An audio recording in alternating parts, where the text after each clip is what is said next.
Dear Papa Dudut, kumusta? Bago ang lahat ay gusto ko munang bumati ng isang magandang tanghali sa lahat ng mga kabarangay na tulad kong avid listener ng Barangay Love Stories. Itago niyo na lamang po ako sa pangalang Cher. 30 years old at nakatira sa Novaliches, Quezon City. Ang pinagkakabalhan ko sa buhay ay ang family business namin, Papa Dudut. Pag hindi naman ako busy ay doon ako laging naka-tune in sa radyo para makinig sa programa ninyo. Tapos naisip kong sumulat sa inyong istasyon upang magbahagi ng aking storya kung saan ay naranasan kong malinlang o maloko ng isang babae na nakilala ko lang noon sa bar. Tawagin na lang natin siya sa pangalang SJ.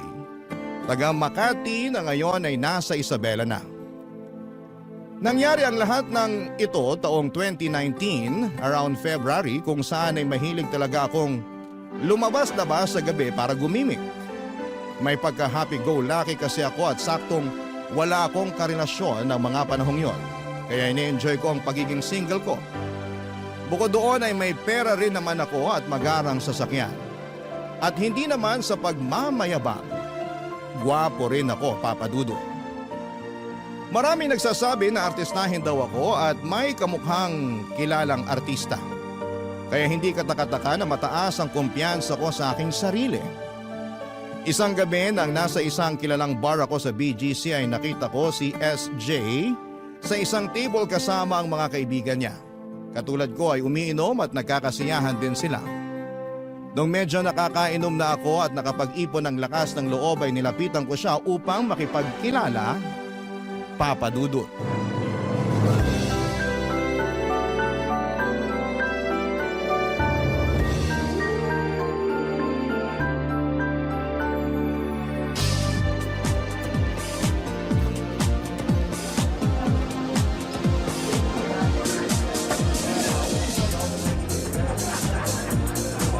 Hi! Hello. Kanina pa kasi kita tinitingnan habang kasama mga kaibigan mo, right? Yeah, kaso na kanya-kanya na silang sayawan dun sa dance floor. Yung iba umuwi na kasi nga may curfew. Okay lang. Kaya nga nagkalakas ako ng loob bigla na lapitan ka kasi mag-isa ka na lang. Ako nga pala si Sher. Uunaan na kita ha. Hindi ako masamang tao. Hindi ko naman naisip yon, lalo sa itsura mong yan. Itsurang ano? Artistahin? Alam mo talaga na gwapo ka, no? Hindi naman sa pagmamayabang pero marami rin kasing nagsasabi na pagkakamalan pa nga nila akong artista dahil may kamukha raw ako. Talaga? Sino? Halika, ibubulong ko sa'yo. Sige nga. Lapit ka! Ang ganda mo. Ewan ko sa'yo. Ano nga palang pangalan mo? SJ.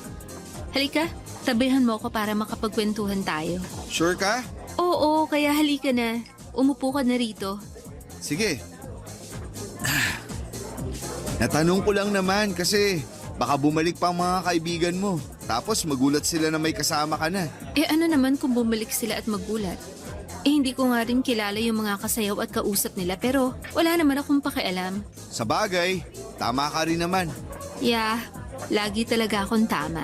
Naks naman! Yan yung mga gusto ko sa babae. Alin, yung masyadong bilib sa sarili? Kasama na rin yun. Para sa akin kasi, mahalaga na bilib ka sa sarili mo. Siyempre, unang-una mong dapat paniwalaan yung sarili mo talaga. Tingnan mo ako, malakas ang kumpiyansa ko sa sarili ko. Alam ko mga gusto at ayaw ko. Feeling ko magkakasundo tayo. Kasi mukhang pareho tayo ng vibes. Hulaan ko mayaman ka no? Hindi naman sa mayaman. Mayaman ka eh. Paano mo nasabi? Kasi lahat ng mayaman na kilala ko, ganyan-ganyan ang linyahan.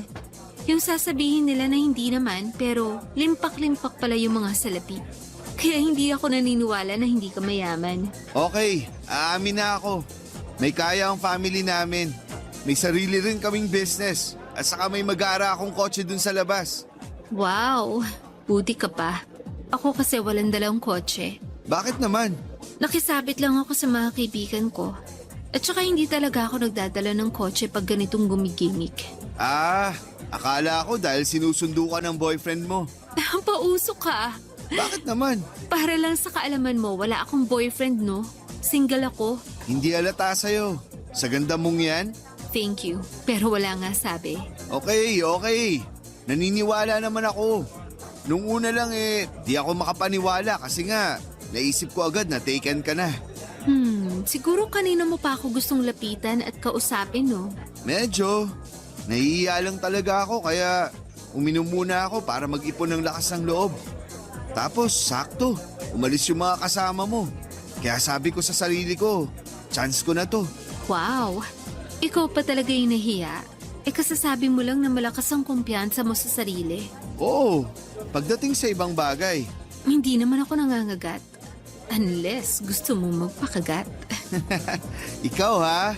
Anong ako? Masyado kang maloko. Natural sa akin to, no? O baka naman takot kang mahuli. Sino namang uhuli sa akin? Sino pa ba? Di girlfriend mo. Wala akong girlfriend. Single rin ako katulad mo. Talaga? Pero nagka-girlfriend ka na. Oo, kaka-break lang din namin kaya eto ako. Nagpapakalasing para makalimutan siya. Siguro mahal mo pa ang ex mo, no? Hindi na. Pagkatapos ng lahat ng ginawa niya sa akin, Siguro niloko ka niya. Tama? hindi siguro.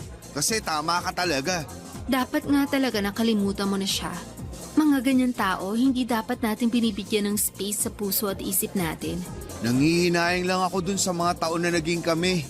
Akala ko kasi siya na talaga yung babaeng pakakasalan ko. Maraming nasasaktan sa maling akala. Pero tama na muna yung usapan tungkol sa ex ko. Mabuti pa, uminom na tayo. Treat ko. Yan, gusto ko yan. Sakto, paubos na rin tong order ko. Kaya nga umorder pa tayo. Tapos magkwento ka naman tungkol sa sarili mo.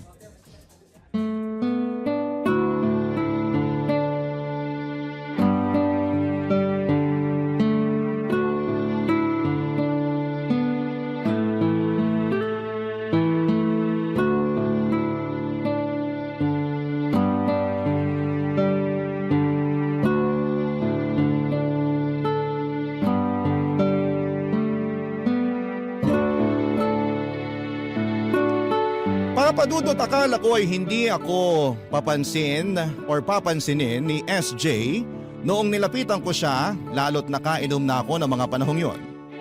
Pero feeling ko ay nagapuhan siya sa akin kaya kinausap niya ako. Hindi naman ako babaero kaso ay galing din ako sa heartbreak ng mga panahong yon. Kaya ako nagiinom at gumigimik na parang wala ng bukas. Aaminin ko na sa ilang oras naming kwentuhan ni SJ ay nakakaramdam ako ng labis na kasiyahan sa aking puso. Kung i-describe ko si SJ ay sasabihin ko talaga na maganda siya. Mukha siyang famous ng mga panahong yon. Pero hindi ko alam kung dahil ba artista siya, cosplayer o negosyante. Basta ang natatandaan ko lang ay magkapareho kami ng status sa buhay. Yun bang may kaya, nabibili ang mga luho at nakakapag-travel sa iba't ibang lugar. Halata naman sa kanya papadudot na mayaman siya dahil na rin sa magaran niyang damit, mamahaling bag at alahas. Makinis at maputi rin ang kanyang balat na para bang gatas ang pinapaligo. Fast forward, madaling araw na noon nang hinatid ko si SJ sa condominium na tinutuluyan niya. Hindi na ako pumasok dahil kaya na raw niya ang kanyang sarili. Nawala na rin naman ang amats niya ng mga panahong yon. Pero bago kami maghiwalay ng landas ay nagkapalitan muna kami ng number. Doon na kami nagsimulang mag-usap hanggang sa nagkagusto na ako sa kanya. Hindi nagtagal papadudot ay naging kami ni SJ hanggang sa meron na ring nangyayari sa amin. Papadudot.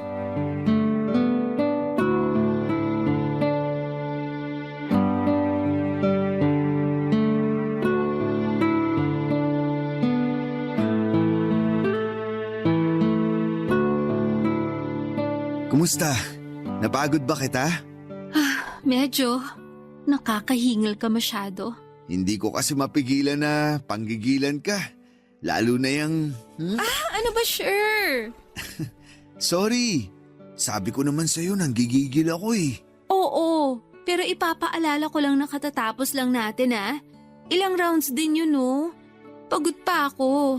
Sorry na ulit. Ayos lang. Nag-enjoy naman ako eh. Ako rin. Hanggang ngayon, di pa rin ako makapaniwala na girlfriend na kita.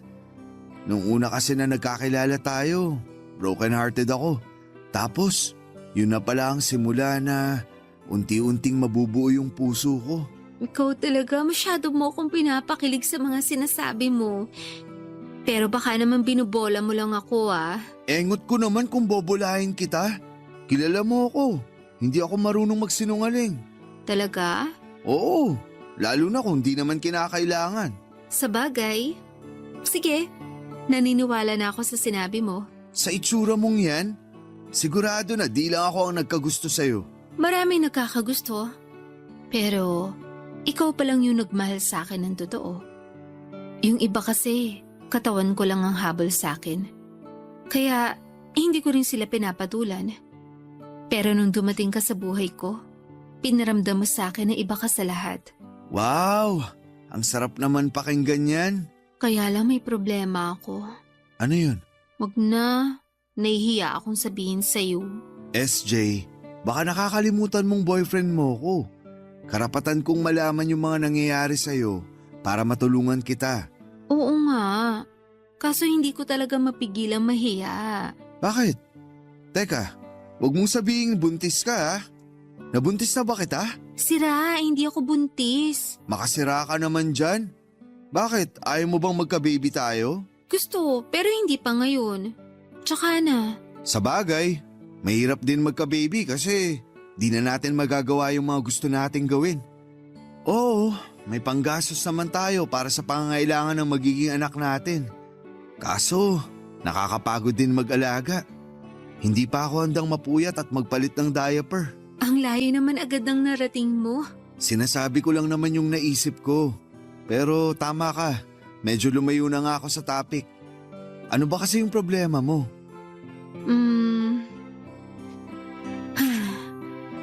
Sinabi ko sa nanay ko na may boyfriend na ako. At ikaw yon, sure. Talaga? Oh, tapos, anong sabi ni tita? Ayaw niyo raw sa'yo. Ano? Bakit daw? Hindi ko alam. Sinabi ko naman na mabait ka, gwapo, may family business kayo, kaya meron kang source of income. Kaya lang, ewan ko, bakit nagalit siya sa akin? Hindi ko tuloy napigilang mainis sa kanya kahit na nanay ko pa siya. Bigla naman ako nalungkot dun. Sorry, sure. Hindi ko lang alam kung paano ko ipaliliwanag sa kanya. Hindi kanya tanggap para sa akin. Pero gusto kita, kaya pinaglaban kita sa kanya. Kaso, doon na nagsimula yung problema ko. Pinalalayas niya ako sa kondo namin. Ha? Hindi ko nga alam kung saan ako pupunta kasi inalisan niya rin ako ng access sa credit card ko. Siya naman daw nagbabayad nun Wala rin akong sariling pera. Tapos, kinuusap niya rin yung mga kamag-anak namin na huwag akong tulungan since masyado raw akong suwail na anak. Yung pamilya kasi namin, may impluwensya talaga. Meron kaming kamag-anak na nasa politika. Tapos, mas mahalaga sa kanila yung image nila. Kaya hanggat maaari, ayaw nila ng gulo o iskandalo. Pero, wala na ako malalapitan sa kanila. Saan ako nito pupulutin? Huwag kang mag-alala. Hindi naman kita pababayaan Kaya nga nandito ako para damayan ka. Pero hindi mo naman ako responsibilidad. Anong hindi? Girlfriend kita. Pwede ba naman yun? Sorry. Huwag ka nang mag-sorry. Naiintindihan naman kita Sa totoo lang, naiinis ako dyan sa nanay mo at sa mga kamag-anak mo. Kung tratuhin ka, daig mo pa yung kriminal. Hindi naman malaking kasalanan yung nagka-boyfriend ka. Tapos, di rin naman ako masamang tao. Pero siguro, ganun talaga. Kahit anong gawin ko, hindi nila ako magugustuhan para sa'yo. Kaya nga hiyang-hiya ako Nadamay ka pa. Damay na talaga ako pero huwag ka nang mahiya sa akin. Kung nag-aalala ka sa tutuluyan mo, kung palalayasin ka sa kondo nyo, ako na ang bahala sa'yo. Talaga? Oo, hindi kita pababayaan. Salamat, sure. Salamat talaga.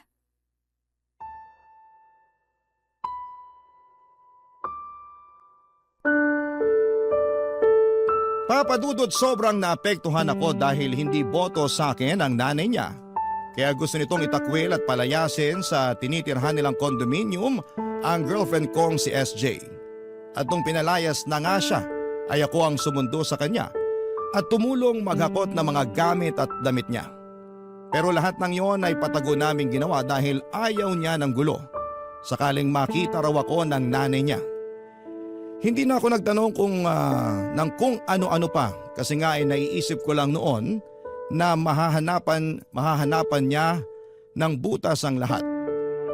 Nakiusap din kasi siya sa akin na hanapan ko siya sa lalong madaling panahon ng matitirhan. Hindi nagtagal ay nakahanap ako ng bagong matitirhan. Pero hindi ako tumira doon kasama niya dahil umuuwi pa rin ako sa bahay ng pamilya ko.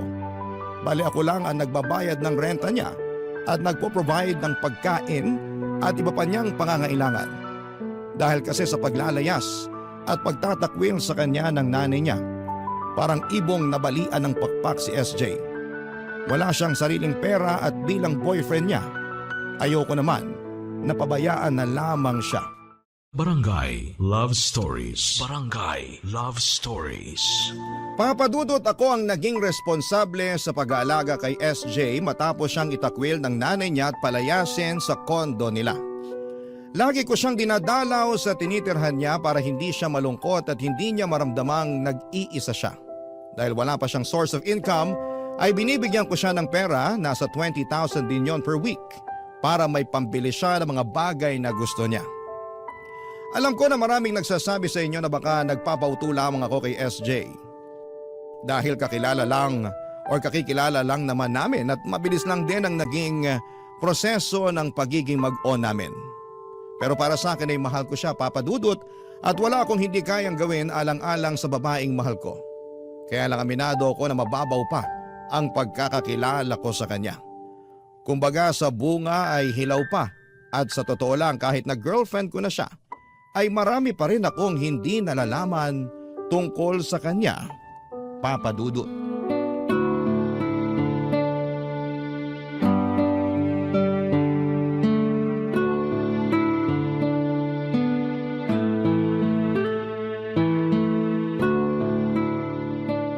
Sarap pala nitong avocado cake na na-order ko online. Alam mo, di ko to paborito nung umpisa eh. Nandidiri kasi talaga ako sa texture ng avocado. Saka parang wala namang lasa tapos kulay uhog pa. Maberde-berde. Ayoko nun. Anong Nakikinig ka ba sa sinasabi ko? Oo naman. Sabi mo maberde-berde. Yun naman talaga ang kulay ng avocado. Oo nga, pero ngayon, paborito ko na. Lalo na nung natikman ko tong cake na binili ko. Masarap, di ba? Hindi ko pa natitikman eh. Sino ba yung kachat mo, ha? Ano ka ba naman, sure? Bakit ka naninigaw dyan? Akala mo siguro. Hindi ko napapansin na kulang na lang. Dumikit yung mga mata mo dyan sa screen ng cellphone mo, no? Ano bang problema mo sa pagsa-cellphone ko? Malaki, kasi kinakausap kita. Nakikinig naman ako ah. Nakikinig daw, pero parang hindi naman. Masyado kang tutok dyan sa kachat mo. Oh, kita mo na? Ang daming chat. Sunod-sunod pa. Malamang, hindi lang naman isa kausap ko. Marami sila. Aba, talaga naman. Pinamukha mo pa sa akin na marami kang kausap, ha? Oo, para alam mong wala akong tinatago sa'yo. Tsaka para lang sa kaalaman mo, mga kaibigan ko naman tong kausap ko. Kailan ka pa nagkaroon ng mga kaibigan? Anong palagay mo sa akin walang kaibigan? Bago nga tayo magkakilala, marami na akong kaibigan, no? Sino sa mga kaibigan mo yung kausap mo? Bakit mo tinatanong? Gusto ko lang malaman. Wag na. At bakit wag na? Ayoko lang. Hindi mo naman sila kilala, bakit aalamin mo pa? Gusto lang, bakit din? Ewan ko sa'yo, sure. Kung umasta ka parang wala kang kaibigan ah. Para sa kaalaman mo, marami rin akong mga kaibigan.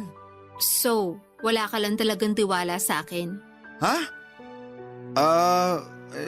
Tama ako. Wala ka talagang tiwala.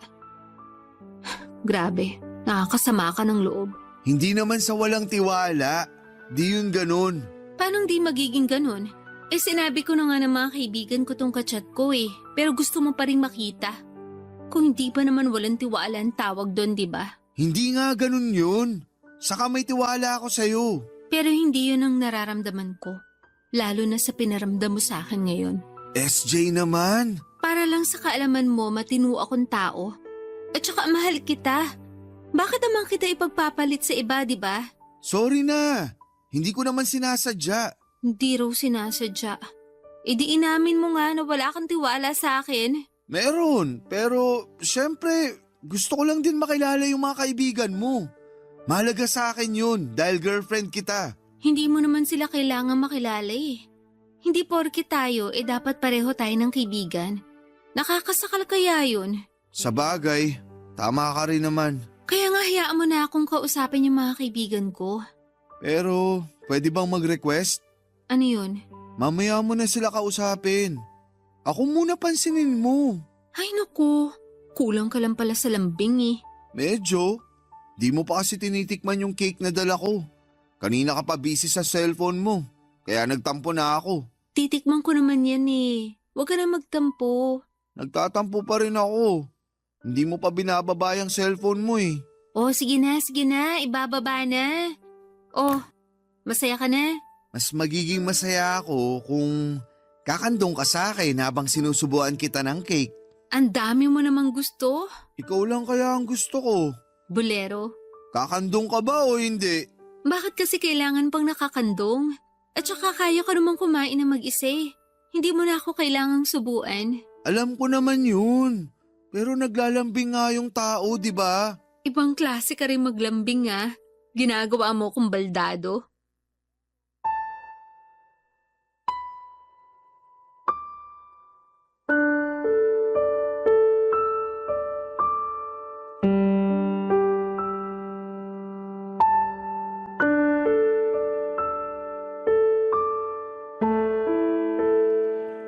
Sa huli papadudot ay hindi ko na pinilit si SJ na sabihin kung sino-sinong mga kaibigan niya ang kachat niya ng araw na yon.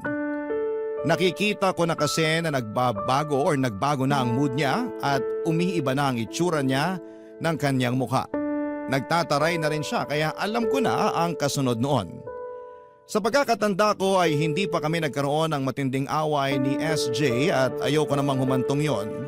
Sa ganon, masaya akong pumunta sa tinitirhan niya at meron pa akong dala na masarap na pasalubong na pinagsaluhan na lang namin. Sa abot ng makakaya ko ay inuuna ko ang girlfriend ko, Papa Dudut. Hindi na ako nagtanong pa ng mga ginagawa niya sa kanyang cellphone. Nagbulag-bulagan at nagbingi-bingihan na lamang ako kahit na may mga pagkakataon na nagtataka talaga ako. Kung totoong may kaibigan siya, nakausap niya sa text, chat or tawag. Palibhasa hindi lang naman yon ang una't huling pagkakataon na naaktuhan ko siyang halos dumikit na ang mga mata sa cellphone. Kaya para hindi ko na yon maisip pa ay nagtiwala na lamang ako sa girlfriend ko. Hindi nagtagal ay nalaman sa bahay namin na meron akong babaeng ibinabahay at sinusuportahan. Noong sinabi ko na girlfriend ko naman si SJ, pinagtalunan pa rin namin yon ng mga kapatid ko. Lalo na't masyado raw mabilis ang pagkakakilala namin. Doon ako muling naintriga sa totoong katauhan ng girlfriend ko.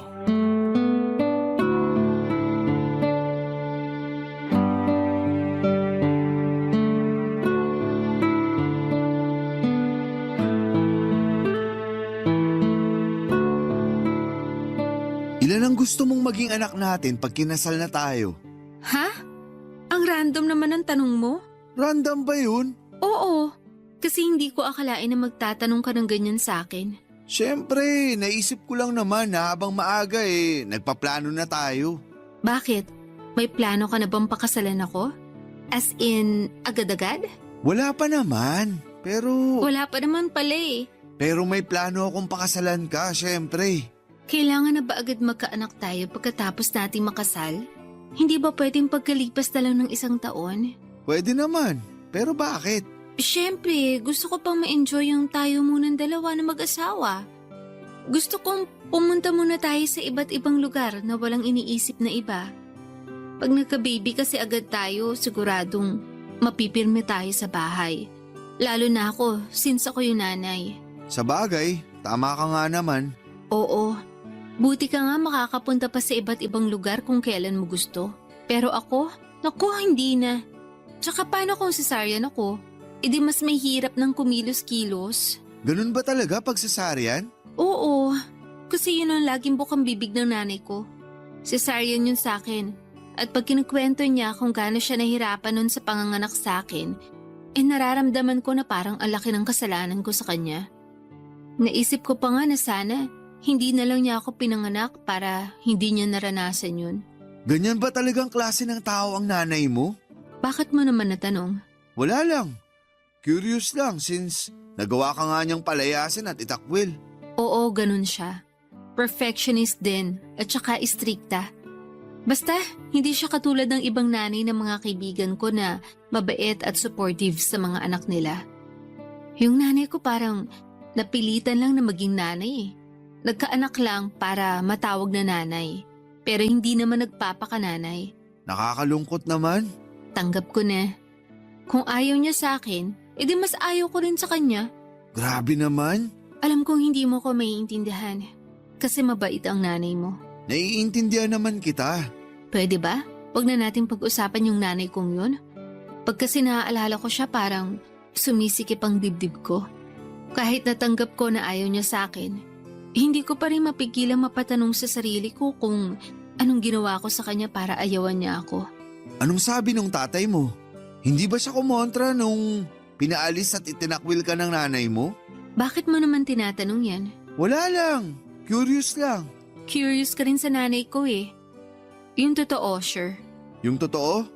Oo, curious ako. Hindi lang sa nanay at tatay mo, kundi sa buong pamilya mo, SJ. Bakit ka naman biglang na-curious dyan? Ay, alam na sa bahay na may relasyon tayo. Sinabi ko rin na kinuha kita ng matitira na ako ang nagbabayad ng renta. Tapos binibigyan pa kita ng pera. Nung tinanong ako ng mga kapatid ko kung gaano katagal na tayong magkakilala at nung sinagot ko yun, nagalit sila. Bakit? Masyado raw kasing mabilis yung mga pangyayari. Hindi ko maintindihan. Naguguluhan ako. Linawin mo nga. Iniisip nila na baka inuuto mo lang ako o di kaya piniperahan. Sobra naman yun. Alam ko naman, pero… Anong sinabi mo sa kanila?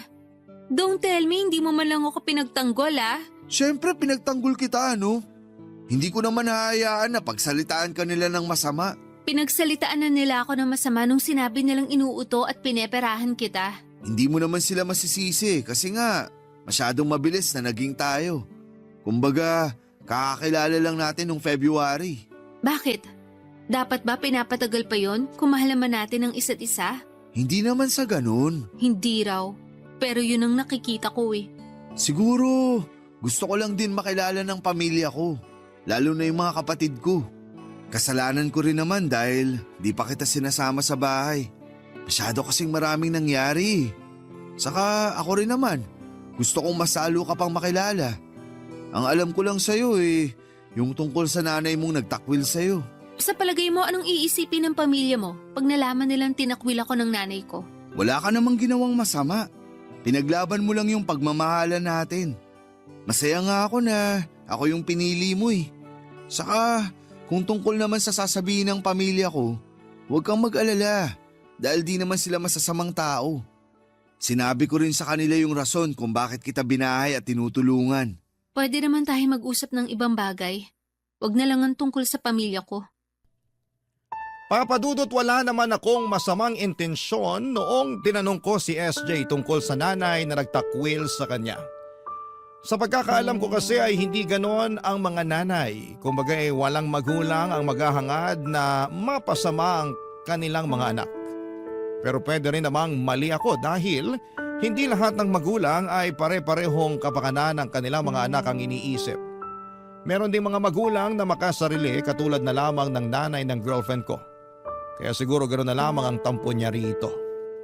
Simula ng pagtalunan namin ang bagay na yon ay hindi ko na ulit tinanong kay SJ ang tungkol sa pamilya at nanay niya. Tapos ay nagpatuloy lang ang relasyon namin.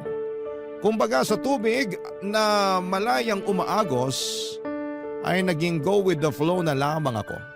Pero dahil nga alam ni SJ na nagdududa ang pamilya ko sa kanya lalo na sa mga kapatid ko. Kaya napansin ko na parang inilalayo niya ang loob ko sa kanila. May mga sinasabi siya na tungkol sa hindi tamang gawain ang pakikialam sa buhay ng may buhay kahit nakadugo mo pa ito. At ewan ko ba sa akin dahil sa huli ay sinang-ayunan ko lahat ng yon dahilan para lalo ko silang piliin kesa sa pamilya ko. Papa Dudut. Barangay Love Stories. Barangay Love Stories. Papa Dudut, dahil wala akong masyadong alam tungkol sa family background ni SJ, ay may mga pagkakataon na hinuhuli ko siya para mapakwento. Halimbawa, pag nagiinuman kaming dalawa sa tinitirhan niya ay nagbubukas ako ng topic para mapag-usapan namin ang kanyang pamilya. Pero parang madali lang sa kanya na ilihis sa ibang bagay ang usapan. Kaya naman sumuko na lamang ako. Ilang beses din nangyari yung mga inuman namin dahil para lang sa kaalaman ng mga nakikinig ay mahilig po talaga ako sa alak.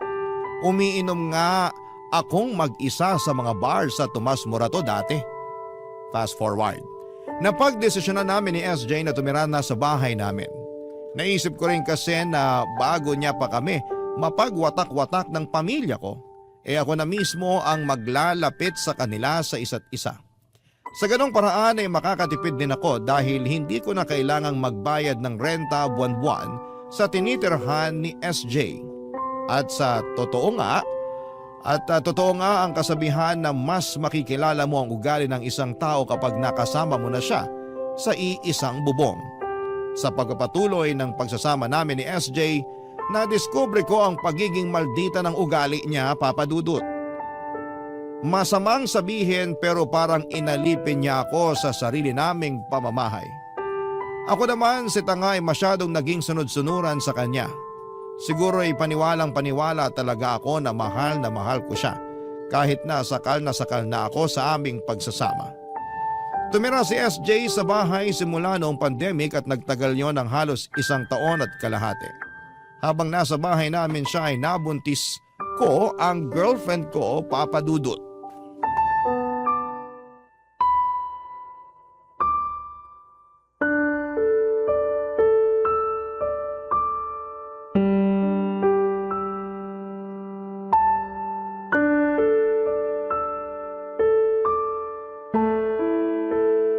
Bakit amoy yosi ka? Ha? Hindi ah. Anong hindi? Amoy na amoy ko. Baka naman sarili mong naaamoy mo ah. Tapos binibintang mo lang sa akin. Alam mo na hindi ako nagyoyosi. Hindi nga, pero galing ka sa labas. Sigurado ka ba na wala ka na daanan nagyoyosi? Tapos dumikit sa damit mo yung usok? Baka nakakalimutan mo nakakotse ako. Hindi ako naglakad sa kalye para may madaan ng ganun. Hindi mo pa rin sigurado. Pwede ba? Huwag mo nga akong gawing tanga. Hindi naman kita ginagawang tanga. Hindi raw. Pero ikaw nga tong maang-maangan dyan kahit huling-huli ka na. Ha? Ano bang pinagsasasabi mo? Alam ko na nagyoyosi ka, SJ. Alam din ng pamilya ko yun. Kasi nakikita ka raw nila. Ang hindi ko lang maintindihan bakit? Alam mo naman na buntis ka at delikado sa bata yung ginagawa mo. Ang hirap sa'yo. Yun na lang kaligayahan ko. Gusto mo pang tigilan ko. Dapat naman talaga natigilan mo na yun dahil buntis ka. Hindi ka ba natatakot na baka magkakomplikasyon yung anak natin? Baka mamaya ma-deform siya at magmukhang abnormal. Hindi mangyayari yon. Dahil regular naman yung ultrasound ko sa OB, di ba? Sabi niya wala namang problema sa baby natin. At saka wala rin ako nararamdamang kakaiba sa katawan ko. Ikaw lang naman yung masyadong praning. Praning talaga ako dahil anak ko yung nasa tiyan mo. Anak ko rin naman to, baka nakakalimutan mo. Hindi ko nakakalimutan yon pero... Peruhin mo yung mukha mo, ang dami mong alam. Ayos lang naman ako, naglilibang lang. At saka hindi ko naman inuubos yung isang kaha sa isang araw. Kahit na ba? Ewan ko sa'yo. Kung alam ko lang na magkakaganyan ka, sana ikaw na lang yung nagbuntis sa atin. Pwede ba yun? Lalaki ako. Wala akong matres. Kaya nga manahimik ka na lang dahil lalaki ka. Ako yung may matres. Ako yung buntis at ako yung unang-unang makakaalam kung may mali sa pagbubuntis ko. Hindi ikaw o ang pamilya mo. Bakit naman nasali sa usapan yung pamilya ko? Masyado kasi silang pakialamero. Lalo na yung kapatid mo. Akala mo kung sino? Porke nakikitira ako dito sa bahay nyo, ganun ba? Hindi ganun yun. Saka mababait ang mga kapatid ko. Hindi ka nila inaano. Ikaw lang yung masyadong sensitive. Kaya akala mo lahat sila may issue sa'yo. Kung nakikialaman sila, sigurado may nakikita silang mali. Yan, ganyan nga. Sige lang. Kampihan mo yung pamilya mo. Hindi ko sila kinakampihan. Wow ha, hindi raw. Sinasabi ko lang na tama sila at ikaw yung mali rito. Ang sabihin mo, ako na lang yung nakikita mong maraming mali. Grabe. Parang wala na akong ginawang tama sa buhay ko Konting kibot may masasabi. Bakit ka nagkakaganyan? Ikaw nga, dati lagi rin may sinasabi sa akin. Pinagsasasabi mo dyan. Simula nung nagsama tayo, lagi mo na akong inuutusan. Lalo na sa mga gawaing bahay. Katulad na lang nung paglalaba. Kahit na sinabi ko na sa'yo na wala akong alam dyan, gusto mo ako pa rin yung gumawa. Ayaw mo nang may ibang gumagawa. Gusto mo ako lagi. Kahit na pagod ako sa trabaho at gusto ko na lang magpahinga pag uwi. Anong masama doon? Hindi naman porke dito tayo nakatira sa inyo, aasa mo na sa iba yung paglalaba. Nakakahiya kaya yun. Pagod nga ako. Hindi ka ba nakikinig? Saka ikaw ang babae sa ating dalawa. Dapat ikaw ang gumagawa nun. Hindi porke ako ang babae, ako na lahat ng dapat gumawa. Kung makapagsalita ka, akala mo hindi kita inaasikaso Baka nakakalimutan mo na ang aga-aga ko gumising para lang maghanda ng almusal mo. Sabi mo gustong-gusto mo yung luto ko. Kaya kahit antok na antok pa yung tao, gigisingin mo ko, mapagsilbihan ka lang, mahal na hari. Sumusobra ka na talaga. Ikaw ang sumusobra. Napakayabang mo.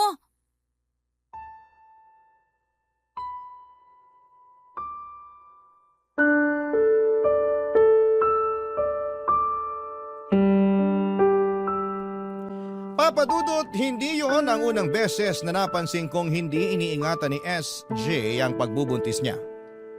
Alam din yon ng pamilya ko, lalo na sila nga ang nagsasabi sa akin pag nakikita nilang nagyoyosi at umiinom ng alak ang kinakasama ko. Hindi ko maintindihan kung bakit niya ginagawa yon samantalang merong buhay na dapat siyang ingatan at alagaan sa kanyang sinapupunan. Mabilis na nagdaan ang mga buwan, 8 months na noon ang tiyan ni SJ nang mag-labor siya. Oo, masyado pong maaga. Pero hindi rin naman namin alam ang dahilan.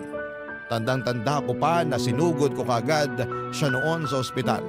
Kabado pa ako para sa kaligtasan nila ng magiging anak namin.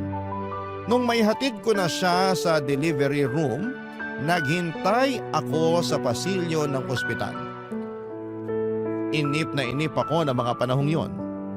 Hindi rin ako mapakali. Pinagpapawisan ako ng malagkit. Magkahalong kaba at excitement ang aking nararamdaman at makaraan nga ang ilang sandali ay binalita sa akin ng doktor na nagpaanak kay SJ ang masamang balita. Nung una akala ko si SJ ang nawala. Yun pala ay ang anak namin. Hindi raw ito nakasurvive at nabuhay lang ng ilang segundo. Bukod doon ay abnormal din po ito. Sobrang sakit mawala ng anak na hindi mo pa nakitang buhay. Ilang buwan ko ring siyang inintay na maipanganak. Umasa ako na magiging tatay na ako ng mga panahong yon pero hindi rin nangyari dahil maaga rin siyang kinuha sa akin. At sa isip ko ay malaking dahilan noon ay ang pagpapabaya ni SJ sa pagbubuntis niya. Dahil sa namatayan ako ng anak, ay ginusto ko na lamang magpakawasak ng mga panahong yon sa pamamagitan ng pag-inom ng alak. Pero may isa pa palang tagpo sa buhay ko ang labis na wawasak sa akin. At yon ay nang malaman ko ang tunay na pagkatao ng kinakasama ko. Matapos pumunta ng tiyahin niya sa bahay namin upang sabihin ang katotohanan.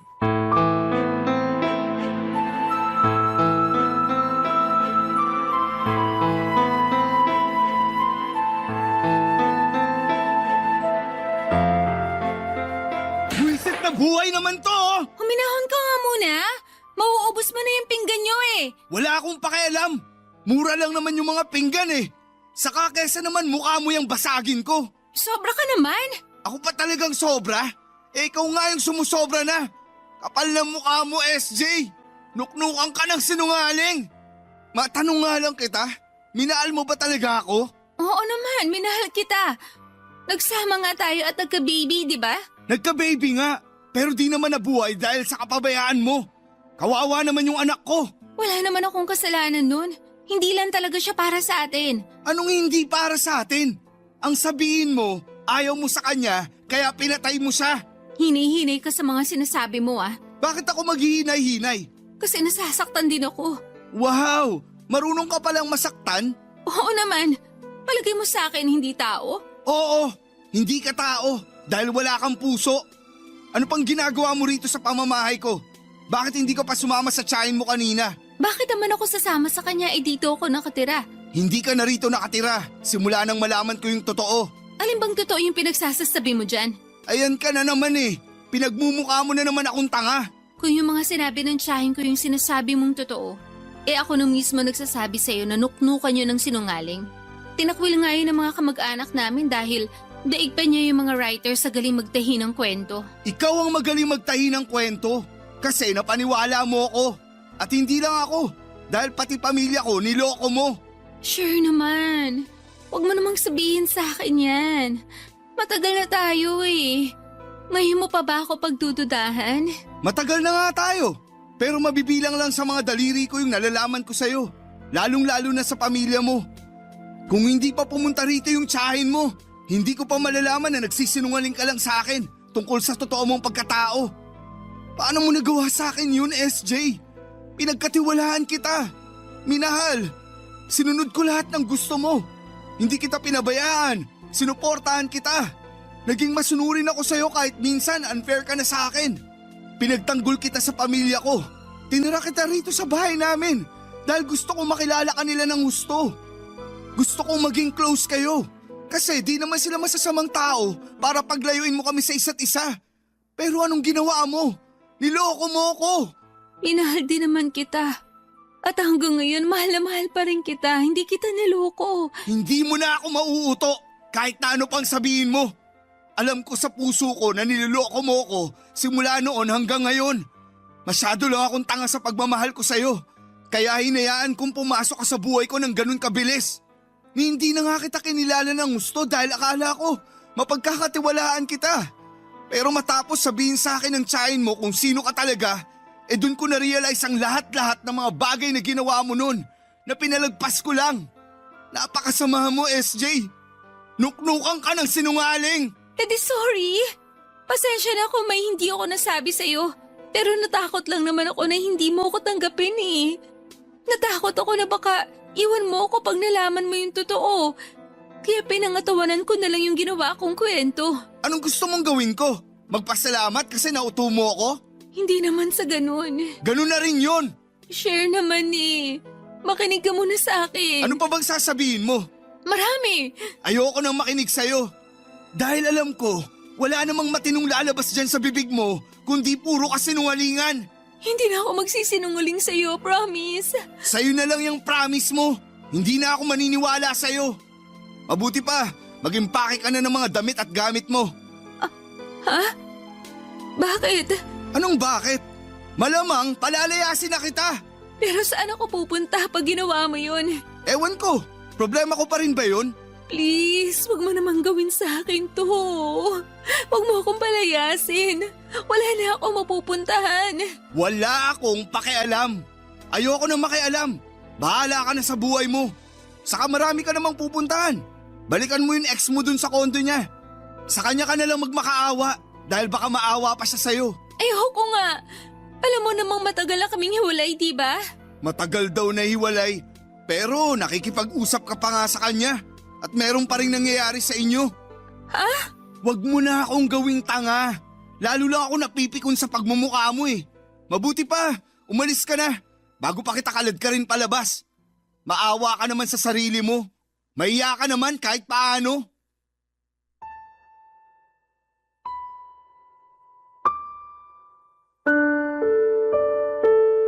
Papadudot kahit na anong hagulhol ni SJ ay hindi na ako naawa pa sa kanya. Mas nanaig sa akin ang matinding galit ng mga panahong yon. Kinamumuhian ko ang dati kong girlfriend at kinakasama ng sagad sa buto. At nagsimula lahat ng iyon matapos kong malaman ang totoo niyang katauhan. Ayon sa kanyang tiyahin na pumunta sa bahay noon ay hindi na raw makayanan ng konsensya niya ang ginagawang panluloko sa akin ng kanyang pamangkin. Sa tiyahin ni SJ ko nalaman na hindi naman pala nanay niya ang nagpalaya sa kanya sa condo unit na tinitirhan niya noon kundi ang fiancé niya. Oo, may fiancé na siya noon. Pero matapos nitong malaman ang relasyon namin ay agad itong nakipaghiwalay sa kanya. Pinalabas lang ni SJ na nanay niya ang gumawa noon para maawa ako. At naawa naman ako lalo na kami ng mga panahong yon.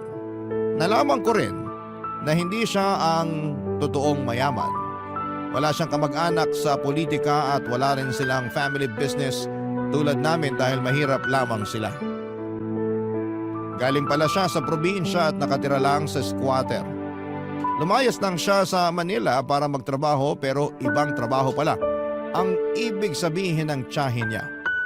At nang malaman ko yon ay halos gumuho ang mundo ko. Isa palang walker o tumatanggap ng booking ang dati kong girlfriend at kinakasama mula sa mga mayayamang kliyente. Binibenta niya ang kanyang katawan. Kaya siguro nakapag-ipon siya ng pera pambili ng mga mamahaling gamit na meron siya, Papa Dudut. Doon ko naisip na kaya siguro siya maraming kinakausap sa call at chat noon. Malamang ay may mga kliyente siyang kinakausap. Ibig sabihin ay tumatanggap pa rin siya ng mga booking kahit kami na ng mga panahong yon.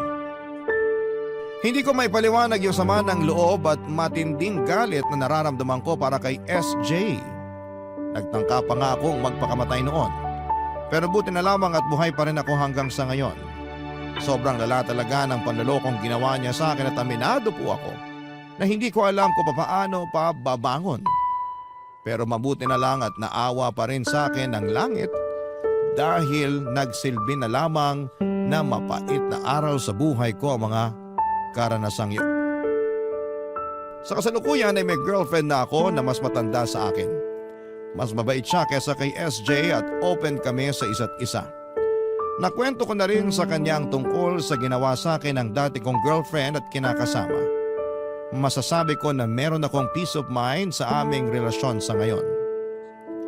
Maraming salamat po Papa Dudut sakaling mapili po ninyong i-area ang storya ng buhay ko. Alam ko na masakit ang mga pinagdaanan ko pero meron naman akong natutuhan dito. Isa na nga doon na kilalanin muna natin ang gusto ang isang tao bago natin sila papasukin sa buhay natin. God bless sa Barangay Love Stories. At palagi kayong number 1 sa puso ko. More power sa inyong istasyon. Ang inyong forever kapuso at kabarangay, Cher. Dear Papa Dudut, magandang araw po sa inyo, Papa Dudut, at sa ating mga kabarangay. Ako po si Aubrey, 40 years old na ako ngayon. Pero habang sinusulat ko ito ay para bang kahapon lang ang mga nangyari. Kahit matagal na pala. Gusto ko pong ibahagi sa inyo ang kwento ko noong 2009. Nung nagsimula talagang sumabog ang social media at internet. Habang nakikita ko kung gaano na ka-advance ang teknolohiya ngayon, naalala ko pa noong mga panahong kailangan pa naming pumunta sa internet shop para namang makapag-online. At sobrang saya ko na merong wifi at front camera ang cellphone ko. Ngayon ay parang imposible na yata ang walang touch screen sa cellphone, hindi ba? Sobrang bilis ng pagbabago po ng panahon. Lumaki ako sa isang pamilyang may kaya, Papa Dudut. Lahat ng gusto ko ay ibinibigay sa akin ng mga magulang ko at dahil ako lang ang anak. Parang ako lang yung may special treatment. Salamat na rin sa negosyo nila. Pero tulad ng kasabihan, ang buhay ay parang gulong. Hindi laging nasa itaas. Naghiwalay po ang mga magulang ko at sobrang sakit noon para sa akin. Mas lalo pang naging mahirap noong pagkatapos ng 3 buwan ay napilitan kaming isara ang family business naming restaurant dahil si Mama ay na-depress. Nung iniwan siya ni Daddy para sumama sa ibang babae. Dahil dito ay naapektuhan po ang buong buhay namin. Ng mga panahong yon ay hindi ko pa naiisip kung gaano kabigat ang pinagdadaanan ni Mama. Hindi lang sa pera kundi pati na rin sa emosyon. Ang tanging naiisip ko na lamang noon ay galit. Galit sa paghihiwalay ng mga magulang ko pero mas galit ako kay Daddy na nawala na lang na parang bula papadudot. Pero si Mama hindi siya sumuko. Itinaguyod niya akong mag-isa. Nagrenta kami ng maliit na bahay kasi naibenta na lahat ng ari-arian namin papadudot. At hinati nila ni Daddy ang pera bago tuluyang nawala si Daddy at sumama sa babae niya. Ginamit ni Mama ang pera na yon para makapagsimula kami ng panibago. Ginawa po ni Mama ang lahat para mabuhay kami. Pero ako ay hindi ko nakita ang hirap at sakripisyo niya. Hindi ko po nasundan ang tapang at lakas niya papadudot. Nung naghiwalay ang mga magulang ko ay para akong nawalan ng direksyon. Parang ang pakiramdam ko ay sinusundan ako ng madilim na ulap at wala na akong patutunguhan. Nag-drop out ako sa university at second year college lang ang natapos ko. Ang naging escape ko na lamang po ay ang pumunta sa internet cafe o di kaya ay makipag-inuman kasama ang best friend ko na si Terry. Pareho kaming drop out at pareho din kami ng university na pinanggalingan. Papadudot nakita ni Mama kung paano ko unti-unting sinayang ang buhay ko. Habang sinusulat ko po ito, Papadudot, ay ramdam ko pa rin ang pag-aalala at pagmamahal ni Mama sa akin. Pero sa mga panahong yon, puro galit at sama ng loob ang nararamdaman ko. Hindi ko nakikita ang mga sakripisyo at pagmamahal ni Mama. Dahil ang tanging iniisip ko lang po ay ang sarili ko at ang mga sugat sa puso ko ng mga panahong yon, Papadudot.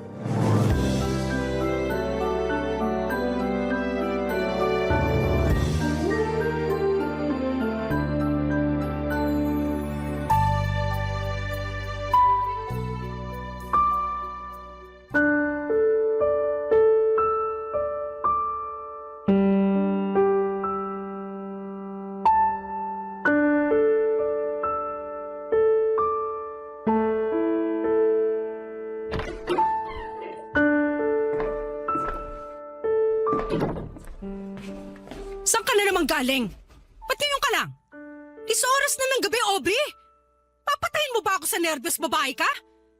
Kanina pa ako tawag ng tawag at text ng text sa'yo pero hindi mo sinasagot yung cellphone mo. Ma, pwede ba? Tigilan mo muna ang pananermon mo sa akin. Bukas mo na lang ituloy yan, Ma. Masakit na kasi ang ulo ko eh. Gusto ko na muna magpahinga. Magpapakapagod ako maghanap ng trabaho buong araw habang ikaw, lakwatsa ka ng lakwatsa. Hanggang kailan mo ba sisirain ang buhay mo, ha, Aubrey? Pinagbigyan na kita mag-drop out dahil naiintindihan ko na nahihirapan ka sa pagkawala ng papa mo. At naninibago ka sa bagong buhay natin. Pero sana naman, huwag mong abusuhin. Mag-isip ka. Baka dumating ang araw na pagsisihan mo habang buhay ang mga pinaggagawa mo ngayon. Nakakarindi na ho. Ma, ito lang ang sasabihin ko sa inyo ha. Sinanay niyo ako sa marangyang buhay. Hindi ko nakasalanan kung nagkakanda leche-leche at nagkakanda hirap-hirap tayo ngayon. At saka isa pa, hindi ko hiningi na ipanganak niyo ako, okay? Kaya sana, panindigan niyo naman ang mga desisyon niyo sa buhay. Bastos ka! Ang kapal na mukha mo para pagsalitaan ako ng ganyan?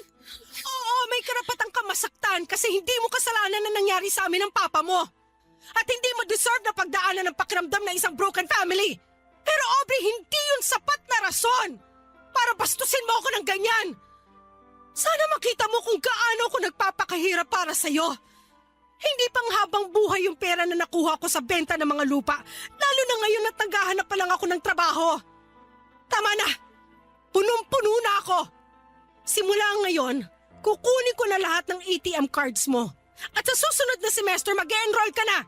Naintindihan mo? Panahon na para ayusin mo yung buhay mo! Wala kayong pake! Sobrang unfair niyo naman, Ma! Para saan pa at binigyan niyo ako ni Papa ng ATM cards kung babawiin mo rin lang naman pala? Isa yan sa mga pinakamalaking pagsisisihan ko habang buhay. Kung may babalik ko lang ang panahon, sana hindi ko na lang pinayagan na lumaki ka sa ganong klase ng buhay. Yung lahat ng luho mo nakukuha mo ng ganun-ganun lang. Kung nandito lang sana si Papa, hindi niya hayaang mangyari to. Tigilan mo ng kakabanggit sa papa mo kasi wala na siya rito para konsintihin ka pa. Ako na mismo ang puputol dyan sa sungay mo. Hindi niyo ako naiintindihan, Ma. Yung paglabas-labas ko, yung pagpunta ko sa mga bar, at yung pagpunta ko ng internet cafe, yun yung mga bagay na nagpapalimot sa akin kahit sandali sa mga nangyari sa pamilya natin. Bakit niyo ahadlangan ng mga bagay na yon, ha? Yung mga bagay na nagpapasaya at nagpapawala ng lungkot ko. Naririnig mo bang sarili mo? Anong klaseng pangangatwiran niya no, Aubrey? Hindi sapat na rason yung pag-iwan sa atin ng papa mo para sirain mong buhay mo. Buo na ang desisyon ko. Mag-e-enroll ka next semester at tatapusin mong pag-aaral mo. At ngayon na may ilang buwan ka pa bago ang enrollment, tutulong ka sa mga gawaing bahay habang pinag-iisipan mo ng mabuti ang kursong gusto mo talagang kunin. Para matapos itong usapan na to, fine! Pero paano yung ATM cards ko, Ma? Ibabalik mo pa ba? Kailangan natin magtipid, Aubrey. Bibigyan na lang kita ng allowance sa pasukan. Pero ilang buwan pa yon, Ma. Paano ako makakalabas niyan kung wala akong pera? Pwes, pumirmi ka dito sa bahay at magbasa ka ng libro.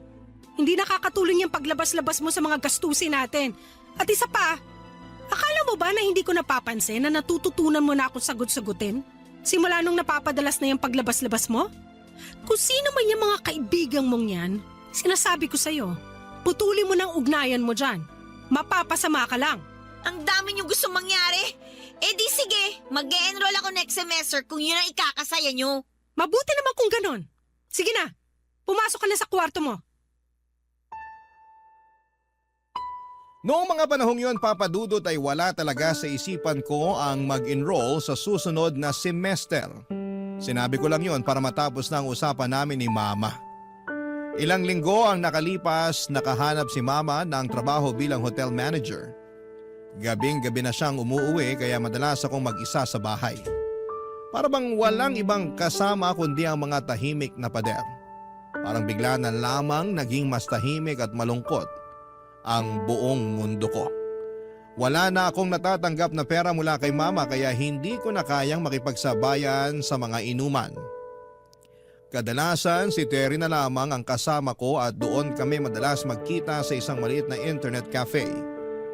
Siya na ang nagbabayad kasi mura lang naman ang oras doon. Siya rin yung madalas na maglilibre at mag-aaya sa aking uminom. Si Terry na rin ang naging kasama ko sa mga araw ng pagtakas. Yung mga araw na gusto ko lang magpaka-busy at magpanggap na okay lang para hindi ko naisipin ang paghihiwalay ni na Mama at Daddy. At yung mabilis na pagbabago sa buhay na hindi ko kayang tanggapin. Tandang-tanda ko pa, Papa Dudut, kung gaano kasaya ang social media ng mga panahong yon. May music pa na tumutugtog kapag tinitignan mo ang profile ng online friend mo at pwede mong palitan ang background ng profile mo. Para ako nakalutang sa isang maliit na mundo ng kaligayahan at distraction na hindi ko kayang bitawan. Kaya yun na yung naging libangan ko, ang mag-social media. Kung may babalik ko lang ang panahon ay sana doon na lamang natapos sa mga simpleng pagbabrowse ko sa internet. Hindi ko malilimutan, Papa Dudut, kung ano ang nangyari noong weekend na yon. Day off ni Mama at sarado ang internet cafe kaya sobrang bored ako noon. Niyaya ko si Terry sa bahay para magtsikahan. Sinabi ko kay Mama na pupunta lang si Terry para pag-usapan kung anong kurso ang kukunin namin next semester. Hindi niya alam na si Terry pala ang kasama ko sa lahat ng mga gala ko tuwing tumatakas ako. Hindi ko rin inaasahan, Papa Dudut, na may mangyayaring isang bagay sa araw na yon na magpapabago ng lahat sa buhay ko.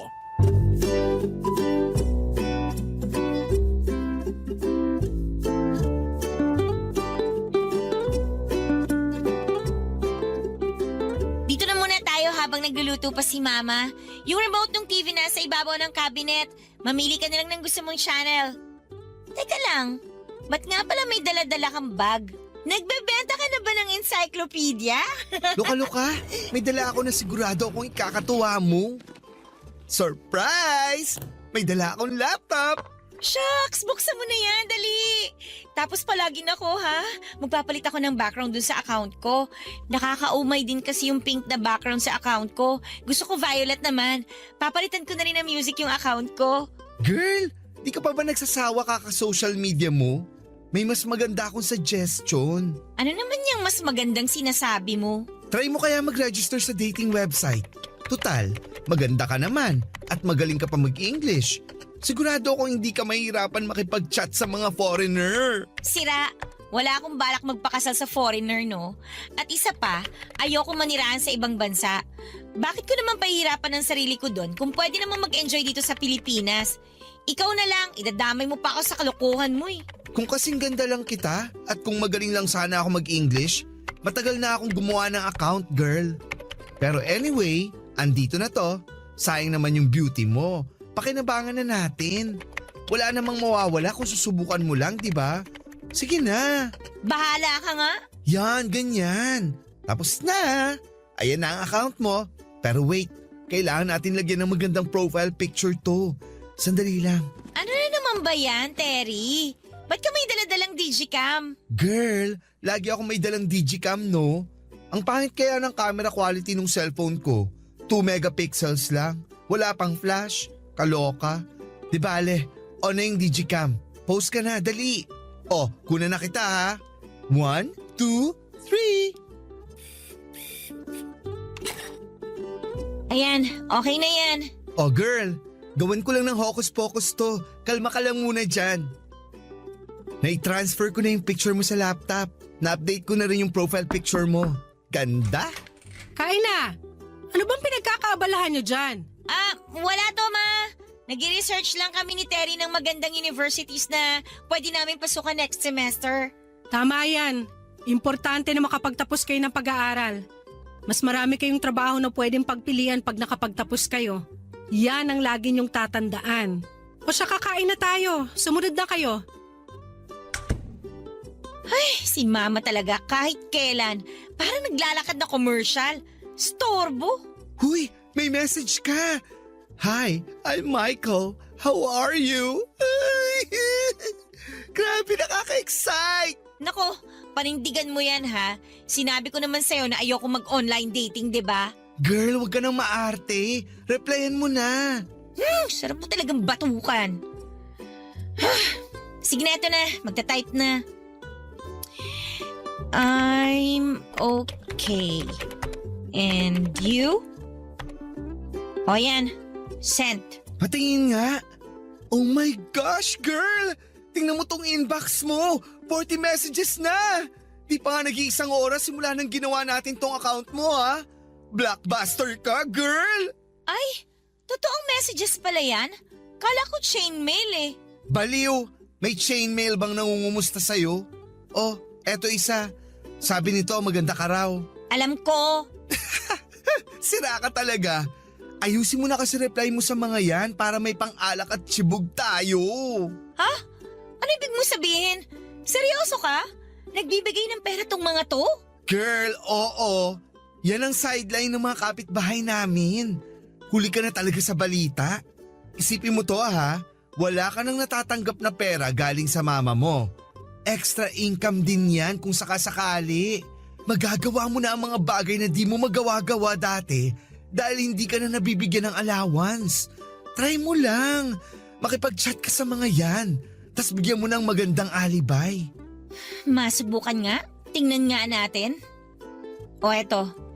O, gusto raw makipag-video call para makita niya raw ang maganda kong muka. Ay nako, replyan ko. I'm sorry. My laptop webcam is broken. I don't have money to buy a new one. Sent! Malabo na mag-reply yan. Utu-utu na lang talaga magpapadala dyan. Aubrey! Terry! Hindi pa ba kayo nagugutom? Bumaba na kayo! Teka nga, sagutin ko lang si Mama. Bababa na po, Ma! Sandali na lang! Aubrey! Halika dito! Dali! Ito naman, kung makasigaw, akala mo nasunugan. Bakit ba? Nag-reply yung foreigner. Ibibili ka raw ng bagong laptop. Hiningi yung account number mo. Nagpapatawa ba yan? Loka-loka, send mo na kaya yung account number mo. Teka.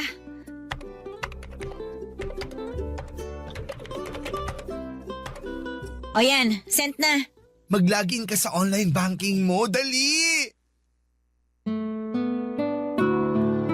Nang gabing yon, Papa Dudut, ay nakaramdam ako ng tinatawag nilang adrenaline rush.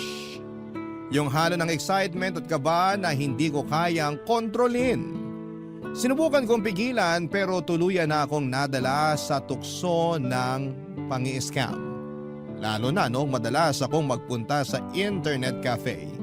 Yung 40 messages na natatanggap ko noong unang beses akong mag-online dating ay sobrang konti pa nun kasi noong sineryoso ko na ay halos 200 messages na ang natatanggap ko araw-araw, Papa Dudut.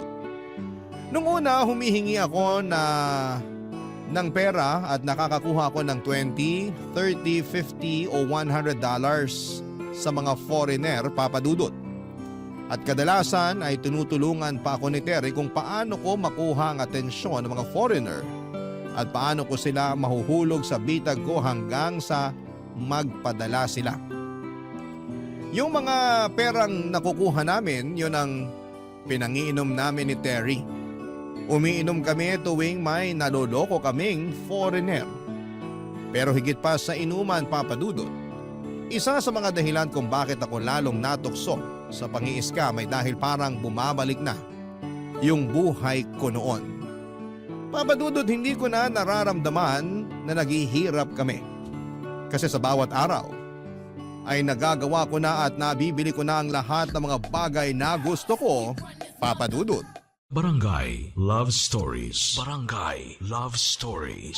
Papa Dudut, lalong lumala iyong panggagancho ko sa mga nakaka-chat ko online. Habang tumatagal ay mas gumagaling ako sa paggawa ng mga alibay para makahuthot ng mas malalaking pera sa mga foreigners.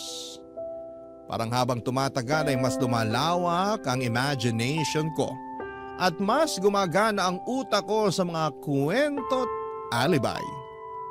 Para nga yatang mas grabe pa ang utak na ginagamit ko sa paggawa ng mga alibay kaysa sa mga homework ko noong nag-aaral pa lamang ako, Papa Dudut.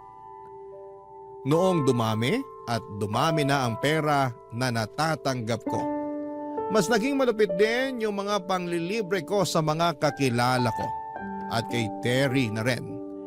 Pero alam mo, Papa Dudut, tuwing nakakapagbigay ako ng pera kay Terry, kapag humihingi siya ay gumagaan yung pakiramdam ko. Parang kahit papaano ay nababayaran ko na siya sa lahat ng panlilibre niya sa akin dati. Lumipas ang isang buwan at medyo nabagot na ako sa araw-araw kong panggagancho, Papa Dudut. Nakakasawa na yung mga paulit-ulit na sinasabi ko sa mga foreigners. Hindi naman ako nagsasawa sa pera, Papa Dudut, pero nararamdaman ko na parang napapagod na ako sa ginagawa ko. Para bang nabe-burnout na.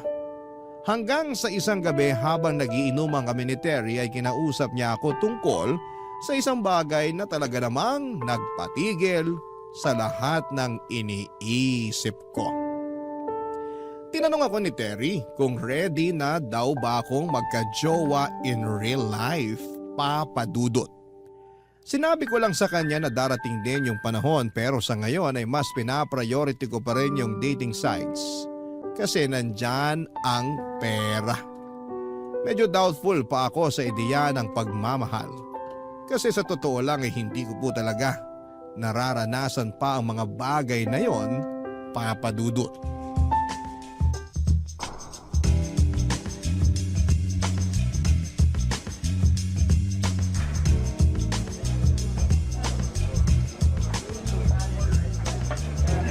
Girl, napaka-amazing naman itong treat mo.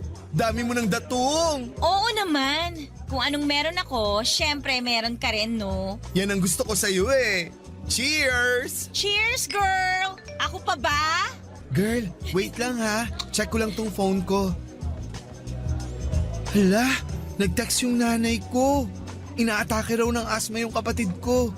Pasensya ka na, Aubrey. Kailangan ko na talagang umalis. Hala, ganun ba? Sayang naman, ang dami ko pang in-order na drinks at pagkain. Pero hindi rin naman kita masisisi. Sige na, umalis ka na. Salamat sa pag-intindi, girl. See you next time na lang, okay? Oh, paano? Maiwan na kita rito. Mauna na ako, ha?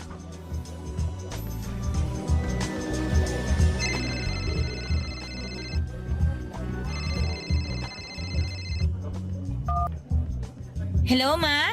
Hoy, Aubrey! Akala mo ba hindi ko napapansin na napapadalas na yung paglabas mo ng 10 oras ng gabi? Ano naman ngayon kung lumalabas ako ng 10 oras ng gabi? Hindi na naman ako nanghihingi ng pera sa'yo, di ba? Kaya ko ng sarili ko, kaya please lang, Ma. Wala kang modo!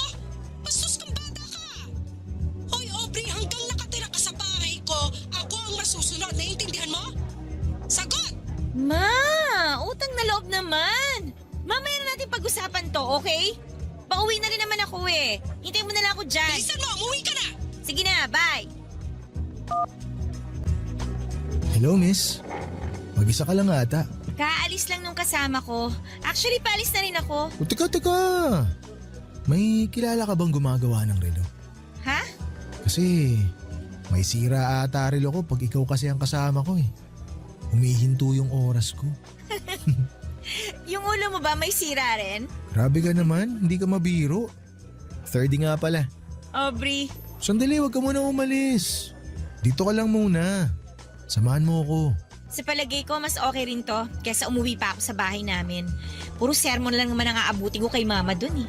Magandang desisyon talaga na hindi ka muna umuwi. Tsaka isa pa, hindi ka na minor de edad para pagbawalan na lumabas. Mismo! Kaya ako naaalibadbaran kapag pinagsasabihan ako ng mama ko. Bakit? Ini-small ka ba ng nanay mo? Ha? Huwag kang mag-alala. Kasi ako, iniibig naman kita. Hoy, 30. Last mo na yan ha. Kaloka ka. Pero seryoso, ang gaan mo sa pakiramdam kausap. Parang matagal na tayo magkakilala. Sana magkita pa tayo ulit, no? Nawala ako kasi yung number ko eh. Pwede ko bang hingin yun sa'yo? Ayaw mong tumigil ha. Tao ka ba? Bakit? Naninigurado lang. Sakit mo naman magsalita. Ano ka ba naman? Joke lang. Akin na yung phone mo. Sasave ko yung number ko. Salamat. Text kita mamaya. Sige, no problem. Pero bago yun, pumunta muna tayo ng sementeryo. Alam mo, ikaw marami ka na yatang nainom eh. Bakit na naman? Kasi dadalawin natin yung puso kong patay na patay sa'yo. Pumunta ka mag-isa mo kasi uuwi na ako. Ha? Teka, akala ko ba yung pang umalis? No offense ha, pero ang sakit na kasi talaga ng ulo ko eh. Nakarami na rin kasi ako. Text mo na lang ako ha, okay? Ingat ka ha. O ito, sakto. May baso ng tubig dito. Inumin mo na muna. Para mabawasan yung sakit ng ulo mo. Tsaka sakto, may gamot din akong dala dito pampawala ng sakit ng ulo. Oh, ito. Sa'yo na. Salamat, ang sweet mo naman. Kahit ano para sa'yo, Miss Peanut. Peanut? Peanut, tibok mo kasi yung puso ko eh. Alis na nga ako. Makikinig na lang ako ng sermon ng mama ko. Maiwan na kita dyan ha. Bye!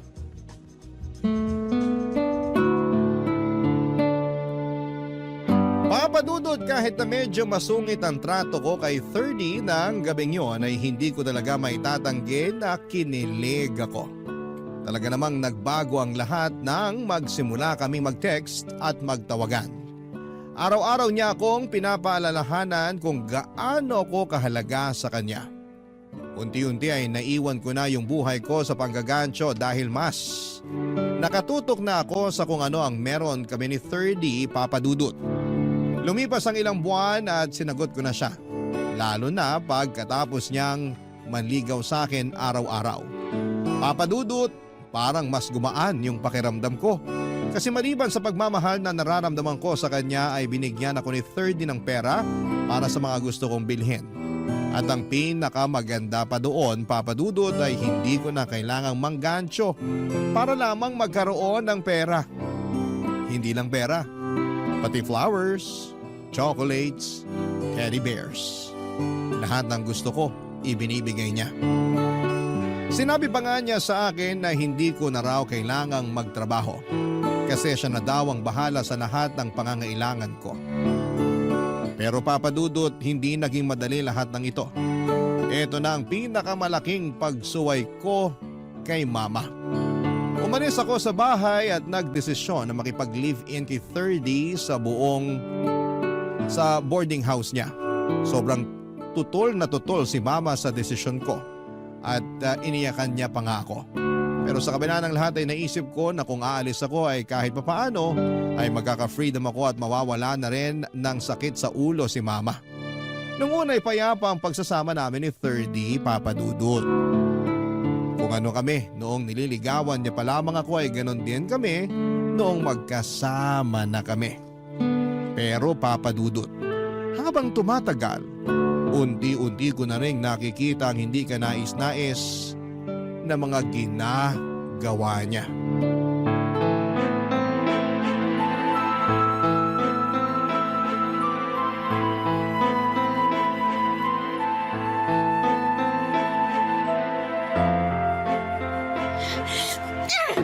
Aubrey, seryoso ka ba?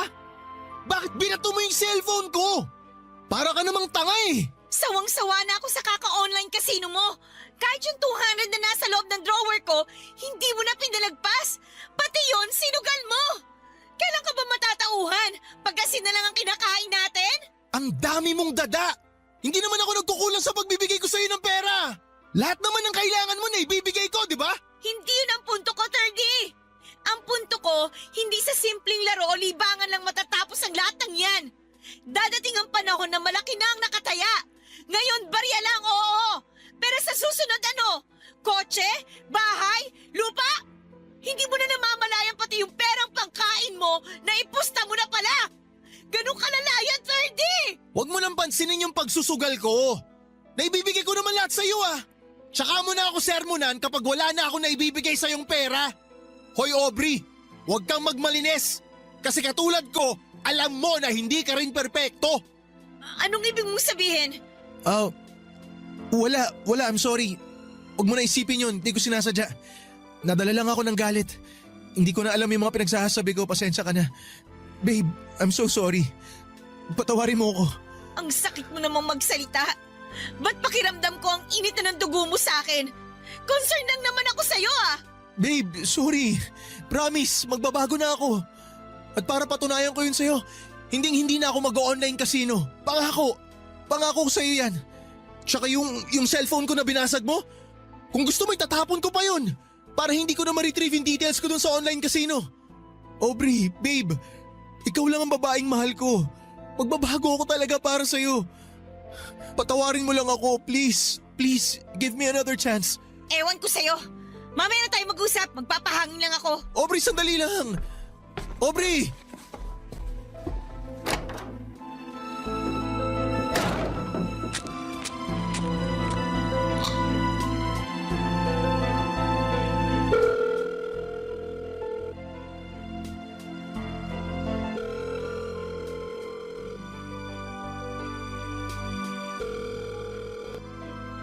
Girl, kumusta?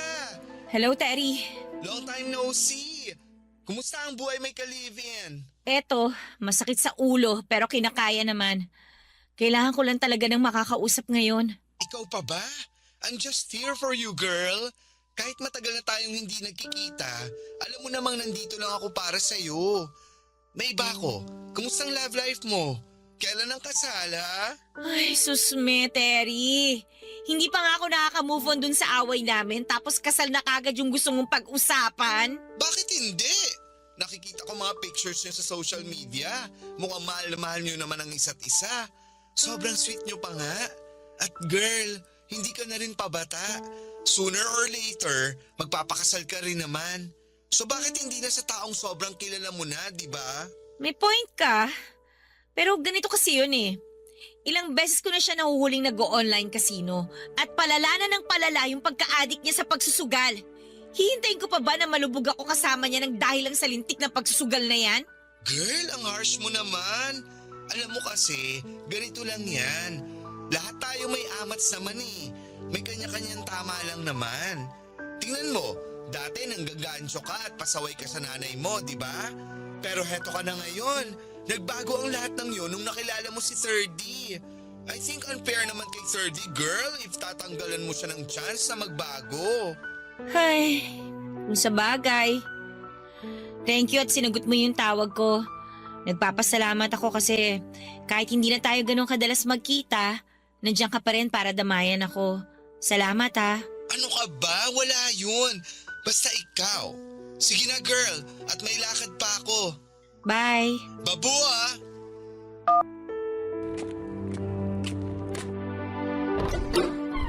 Babe! Buti bumalik ka agad. Babe, sorry talaga, hindi ko na uulitin. Promise, bigyan mo lang ako ng second chance. Hindi ko na talaga uulitin, hindi na ako mag-online casino. Please, please patawarin mo na ako. Huwag ka na mag-alala, babe. Pinapatawad na kita. Talaga? Oo. Binibigyan na kita ng second chance. Basta huwag ka na magsusugal, ha? Panghako. Thank you sa second chance na to. I love you, babe. I love you too, babe.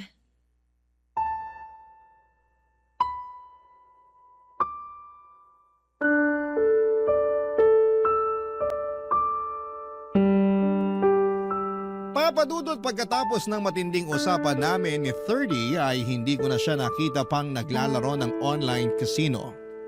Naging mas maayos pa ang lahat at unti-unti ay bumalik sa normal ang mga araw namin.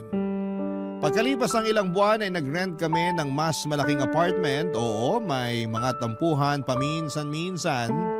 Pero sa bawat pagsubok ay natututunan naming ayusin ang mga ito. Gaya ng karamihan sa mga may relasyon.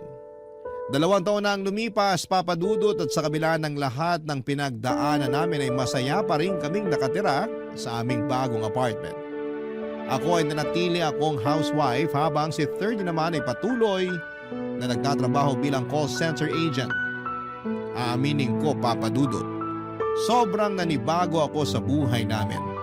Sanay kasi akong magpakasaya sa marangyang pamumuhay, lalo na nung nakipag-usap ako sa mga foreigner noon.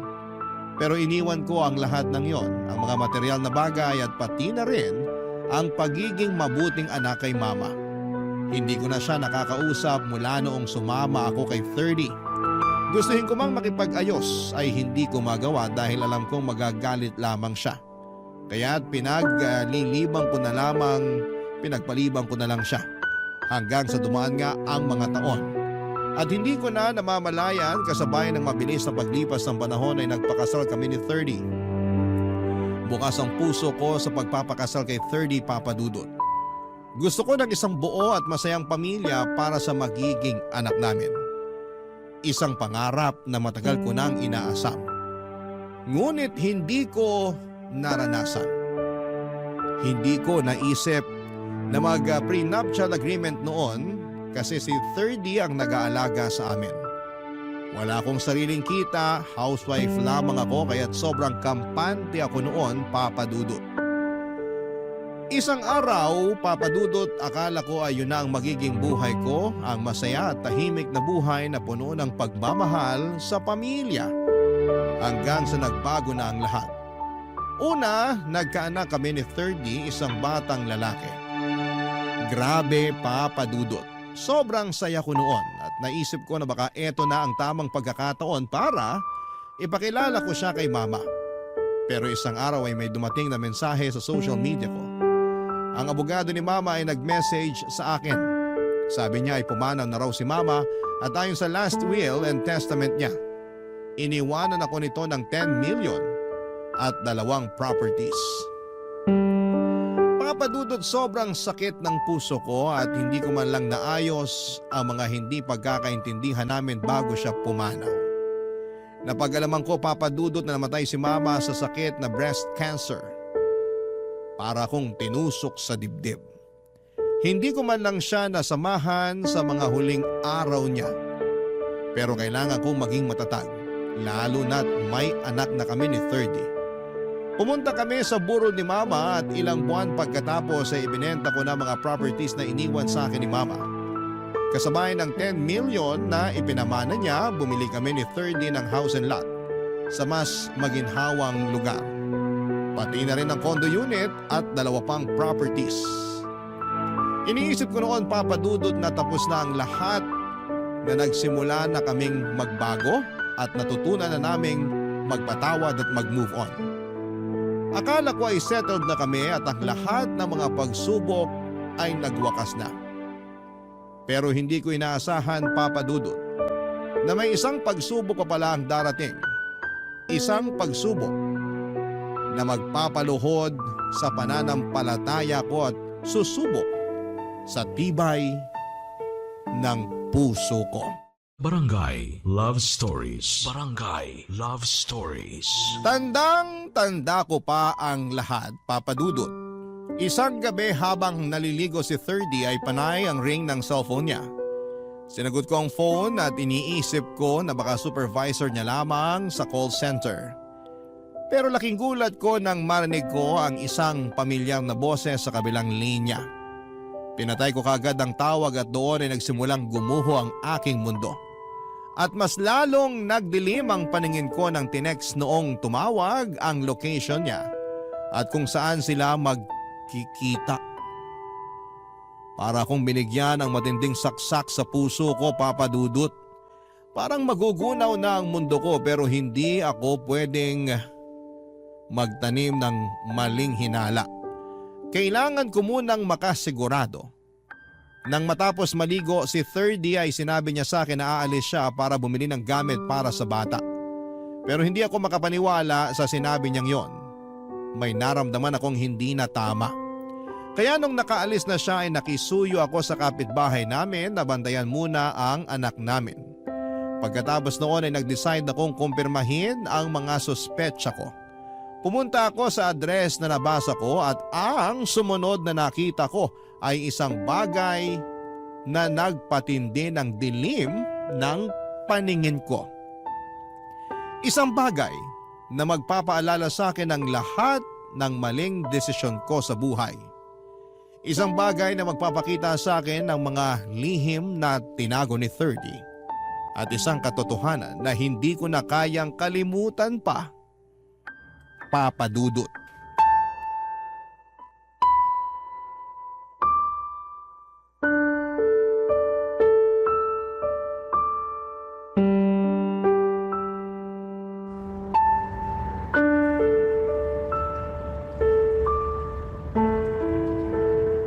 Hi, mahal!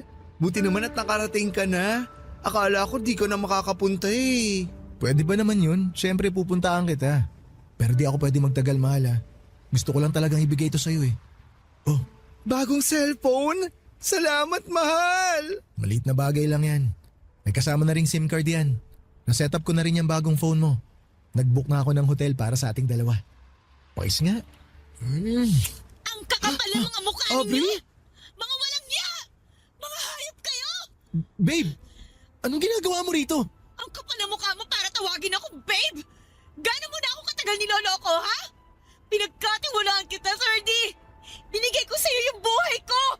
At ikaw bakla ka!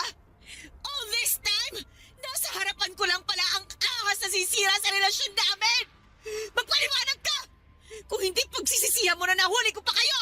Aubrey, huwag kang mag-eskandalo dito. Nakakahiya sa mga tao. Pumasok tayo sa loob ng bar. Pag-usapan natin to ng maayos. Magkaibigan lang kami, Aubrey. Please lang. Tumigil ka na. Hindi ako... Kabet! Querida! Ano ka ba talaga ng asawa ko? Huwag mo akong ginagawang tanga, ha? O ano? Hindi ka makapagsalita? Nahihiya ka sa mga tao dito? Pero hindi ka nahiya sa akin? Gaano mo na ako katagal niloloko, ha? Terry! Hindi ko akalain na magpapakababa ka ng ganito para lang makalimos ka ng konting pagmamahal galing sa lalaking may asawa na! Sa totoo lang, hindi ko na alam kung maaawa ako o mandidiri sa'yo eh! Walang yaka! Sana! Parusahan ka sana! Isa kang malaking sawa! Sabihin mo sa akin ng totoo, gaano katagal ka nang nilalawayan itong asawa ko? Sumusobra ka na. Masyado ka nang masakit magsalita. Para lang malaman mo, wala akong inaahas sa'yo, Aubrey. Kasi, naging kami na ni 30 bago pa man kayo nagkakilala. Terry, wag mo nang patulan! Tumahimik ka na! Hindi! Hindi tayo titigilan ng babaeng to hanggat hindi niya naririnig ang gusto niyang marinig. Gusto mong malaman ang buong katotohanan? Pwes, ibibigay ko na sa'yo. Walang labis, walang kulang. Nung una, oo, masaya pa ako para sa'yo nung tinutulungan kitang manloko ng mga lalaki sa dating sites. Pero hindi ko inakalang aabot sa puntong kumikita ka na ng limpak-limpak na pera mula sa mga foreigner na ginagancho mo noon. Kaya ako kinumbinsi si Thirdy na ligawan ka. Naaalala mo ba yung gabing iniwan kita sa bar? Doon nagsimula ang lahat. At ngayong alam mo na ang totoo, pwede bang tigilan mo na ako? Umalis ka na. Hoy, bakla! Paano mo nagawa sa akin to, ha? Hindi ako nagkulang sa'yo bilang kaibigan mo, traitor ka! Kinailangan mo ba talagang sirain ang buhay ko para lang makahutot ka ng pera? Hindi ko balak noon na sirain yung buhay mo, Aubrey. Ang gusto ko lang noon ay yung maranasan ko naman yung mga tinatamasa mong pera sa mga foreigner. Nang dahil na rin sa tulong ko. Hindi ko akalain na iiwanan mo ang nanay mo, makikipag-live-in at magpapakasal ka dito kay Thirdy. Pinaikot at pinaglaruan ninyo ako! Nagmukha akong bobo at tanga sa ginawa ninyo sa akin! Babe, I'm sorry. Hoy, Terry, itong tatandaan mo. Kung nasikmura ng lalaking to na pagtaksilan ako, hindi malabong gawin niya rin yung sayo. Hindi na ako magtataka kung may ibang babae pa yan o iba pang baklang nilalawayan. At ikaw hayop na lalaki ka? Tapos na tayo! Babe, wag mo naman gawin sa akin to. Oo, nagkamali ako, pero wag mo naman sanang hayaang masira tayo ng dahil lang dito. Magagawan pa natin ang paraan to. Hindi ko na masisira ang matagal ng sira, Thirdy! Uwi na lang ya't iniwan ko ang nanay ko para lang makasama ka, hayop ka! Habang buhay kong pagsisisihan ang pagkatanga ko sa mga taong walang ibang ginawa kung hindi ang traitor rin ako ng harap-harapan! Babe, promise, palagpasin mo lang to. Magbabago na ako. Maniwala ka sa akin. I'm really sorry. Napakarami mong pagkakataon para hiwalayan yung baklang yan! Nagkaanak na tayo't lahat-lahat! Pero hindi mo pa rin hiniwalayan yan! Magsama kayo ng baklang yan! Aubrey, sorry talaga. Sorry. Hindi ka humihingi ng tawad dahil nagsisisi ka! Humihingi ka ng tawad dahil nahuli ko kayo! Mahal, hayaan mo na nga yan. Napakinabangan na natin siya. Hindi na natin mapeperahan yan. Oh, umalis ka na nga dito, Aubrey. Narinig mo na ang gusto mong marinig, di ba? Ang dami mong pang sinasabi. Terry, saan ba ako nagkamali? Ha? Uulitin ko. Hindi ako nagkulang sa'yo bilang kaibigan mo. Wala akong pinagdamot sa'yo. Aaminin ko, naiinggit ako sa'yo noon, Aubrey. Kasi habang nagpapakasarap ka sa perang hindi mo pinagpaguran, kinailangan ko pang maghanap ng sideline para lang magkapera. Napaka-unfair. Sa tingin mo ba sapat na sa akin yung panlilibre at pagbibigay mo sa akin ng kakarampot na pera? Hindi, Aubrey. Kinailangan ko maghanap ng paraan kung paano magkapera. Wala akong choice dahil di ako kasing ganda at talino mo. Kung tutusin nga, dapat magpasalamat ka pa sa akin. Kasi minsan mo na natikman ang marangyang buhay nang dahil na rin sa tulong ko. Sakim ka! Gahaman ka! Ang kapal ng mukha mong bakla ka! Yung perang nakuha mo sa akin dahil sa panunulsol mo kay Thirdy, abulay ko na yan sa'yo! Namnamin mo na kasi hindi nyo na ako maloloko! Kung sa bagay, hindi rin naman kita masisisi kung nagawa mo man ang lahat ng yon. Dahil walang foreigner na magkakamali magkagusto sa'yo at magbibigay ng pera kasi kung ano man ay kinapangit ang ugali mo, yun din ay kinapangit ang mukha mo! Hoy! Sagad na ang pasensya ko sa'yo, ha? Teka, Terry. Gets ko na nakikipagsigawan ka sa kanya. Nakikipagmataasan ka ng boses. Pero wag na wag mong sasaktan si Aubrey. Nanay pa rin siya ng anak ko. Wala ka ng pamilyang babalikan, Thirdy! Hindi ka pa ba masaya? O ngayon, hindi mo na kailangan magtago at pagtakpan ng mga kahayupan ninyo! Magsama kayo ng bakla mo! Papadudod, siguro yun na yung pinakamasakit at pinakamatinding pagsubok na naranasan ko sa buong buhay ko. Hindi ko kayang ipaliwanag kung gaano kahirap, kung gaano kasakit. Ang sakit na makita mo yung mga taong minsan mong pinagkatiwalaan. Yung mga akala mong magiging kasama mo sa hirap at ginhawa ay sila pa. Yung magtataksil sa'yo at sasaktan ka ng ganon. Yung mga tao na minsang nagsumpa na magiging tapat sa'yo. Sila pa yung magbibigay ng sugat na hindi mo alam kung paano at kailan gagaling. Nang mga panahong yun ay pakiramdam ko ay wala na akong halaga. Parang gusto ko na namang maglaho na parang bula. Sobrang tanga ko pala. Hindi ko man lang naisip na yun na pala ang ginagawa nila sa akin, yung pagpapanggap nila, yung mga kasinungalingan, at yung mga pagtataksil. Hindi ko akalain na ganon ang magiging ending. Minsan ay hindi ko tuloy malaman kung sino ba ako, kung may halaga pa ba ako sa mata ng ibang tao. Pero sa kabila ng lahat ng sakit ay may isang bagay na nagbigay sa akin ng lakas. Ang anak ko. Siya na lamang ang naging dahilan kung bakit hindi ako sumusuko. Kung bakit hindi ko hinayaan na ang sakit na ito ang magtakda ng aking kapalaran. Dati ang iniisip ko lamang ay ang sarili ko at ang mga nararamdaman ko. Pero ngayon lahat ng yon ay nagbago na. Siya na lang ang aking lakas. Siya ang aking gabay at siya ang dahilan kung bakit patuloy akong lumalaban, Papa Dudut.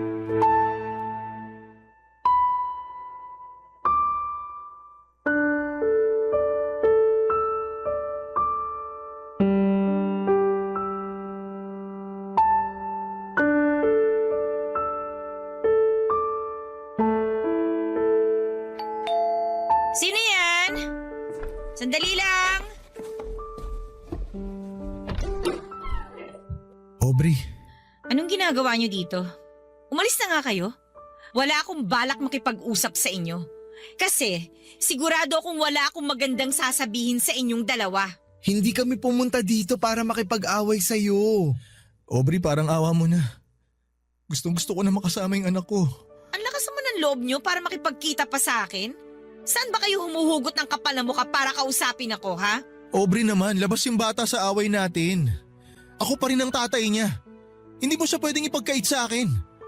Huwag na huwag may dadama yung bata sa problema nating dalawa. Sa problemang ginawa mo, ano ka, sinuswerte? 30, 2 years old pa lang yung bata. Kahit saang korte pa tayo magpunta, automatic na sa akin ang custody ng bata. At saka isa pa, paglaki ng anak mo, anong ituturo mo sa kanya? Kung paano maging manloloko? Kung paano maging masamang asawa? Sa akin ang bata hanggang mag-18 siya. At sa mismong araw na yon, sasabihin ko sa bata lahat na nangyari. Wala akong dadagdag o ibabawas sa mga ikukwento ko. At nasa kanya na lang yon kung gugustuhin niya na makilala ka bilang ama niya. Hindi ko siya pipigilan, 30. Wag mo naman sanang idamay ang anak niyo sa personal na galit mo sa amin. Manahimik kang bakla ka! Hindi kita kinakausap. Aubrey, kailangan pa rin yan ng tatay. Hindi bali nang walang ama ang anak ko. Basta hindi lang siya magkaroon ng isang ama na kagaya mo. Kaya kong buhayin at ibigay ang lahat ng pangangailangan ng bata nang walang kahit anumang tulong galing sa'yo. Napakayabang mo namang babae ka. Ano ba pinagmamalaki mo? Ha? Kayang-kaya ko rin namang buhayin yung anak ko nang walang suporta mo ah. At ano ipapakain mo sa kanya? Pera na galing sa panggagancho? Huwag kang mag-alala, 30. Hindi kita pagbabawalan na kausapin ng bata. Pero hindi ako papayag na manatili ang bata sa poder mo. Ganyan na ba talaga katigas ang puso mo, Aubrey? Bakit, Terry? Nakalimutan mo na ba? Sa'yo nagsimula lahat ng kaguluhang to. Siguro nga ibang takbo ng buhay ko kung hindi kita nakilala. Panahon na para magpakatino ako. At sisimulan ko yun sa pamamagitan ng pagputol ng ugnayan ko sa inyong dalawa. Ayoko lumaki ang anak ko na tulad nyo. At mas lalong ayoko maimpluwensya ng anak ko ng mga taong katulad ninyo. Gaya ng ginawa nyo sa akin dati. Aubrey, tama na. Ibigay mo na lang sa akin yung bata para matapos na to. At anong akala mo sa anak ko?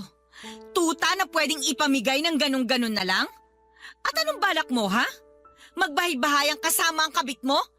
At talagang idadamay niyo pang anak ko sa kabaklaan ninyo? Isang beses pa na tawagin mo akong baklang kabet, makikita mo talaga ang hinahanap mo. Talaga ba, Terry? Baka nakakalimutan mo na nasa teritoryo kita. Huwag mo akong susubukan. Pwedeng-pwede kitang kasuhan ng trespassing at ipadampot sa mga pulis na parang aso kung talagang gugustuhin ko. At siya nga pala, huwag kang mag-alala, Terry. Nag-file na ako ng annulment. Gusto ko nang putulin ang ugnayan ko sa inyong dalawa. Hindi ako papayag, Aubrey. Hindi ako papayag sa gusto mo. Wala akong pipirmahan na kahit na anong papeles. So balak mo talagang makipag-live-in dyan sa baklang yan habang kasal pa rin tayo? Grabe ka, 30. Malala ka na. Wala kang magagawa. Kahit hindi ka sumali ng hearing, matutuloy at matutuloy ang annulment. Wala ka na magagawa dahil desidido na ako mawala ka sa buhay ko. Ano pa bang gusto mo, Aubrey? Gusto mo ba na magkabalikan kayo ni 3D? Magpaparaya ako. Huwag mo lang ilayo sa kanya ang anak niya. Para saan pa? Para mahututan nyo na naman ako ng pera? Oy, di bali na lang. Sa'yo na yung tira-tira at pinaglumaan ko, Terry. Napakalaki kong tanga. Kung may babalik ko lang ang panahon, sana nakinig na lang ako kay mama eh. At sana hindi ko na lang sinuway lahat ng gusto niyang mangyari sa akin. Pero huli na ang lahat. At ang magagawa ko na lang ngayon, protektahan ang anak ko laban sa masasamang loob at mapagsamantalang mga tao katulad ninyo. Napakawalang kwenta mo talaga, Aubrey. Tandaan mo to ha, hindi pa tayo tapos. Kukuha ako ng abogado. Ipaglalaban ko yung karapatan ko sa anak ko.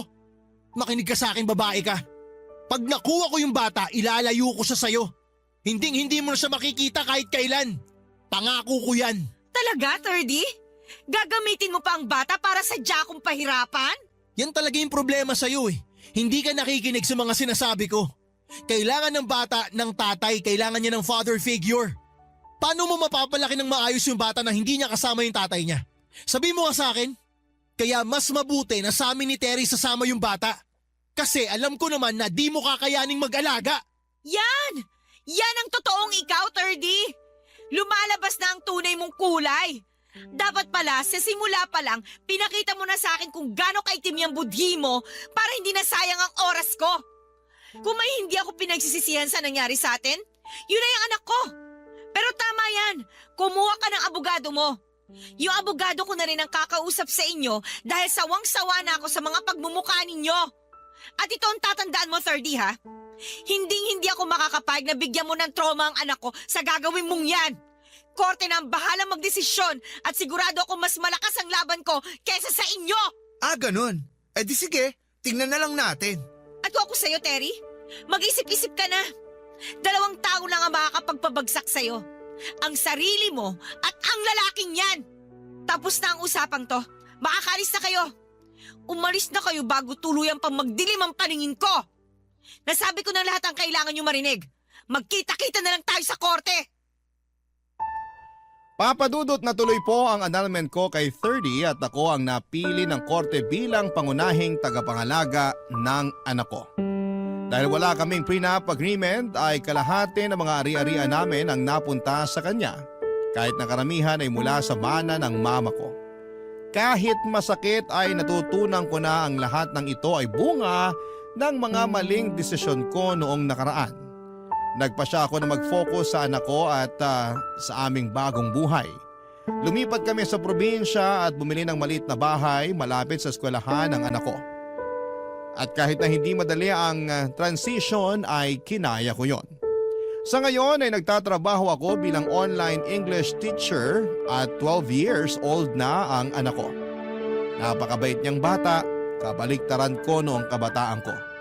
Nagtanong siya tungkol sa ama niya at habang gusto ko sanang makipag-ugnayan kay 30, ang huling pag-uusap namin ay noong naghatian kami ng ari-arian.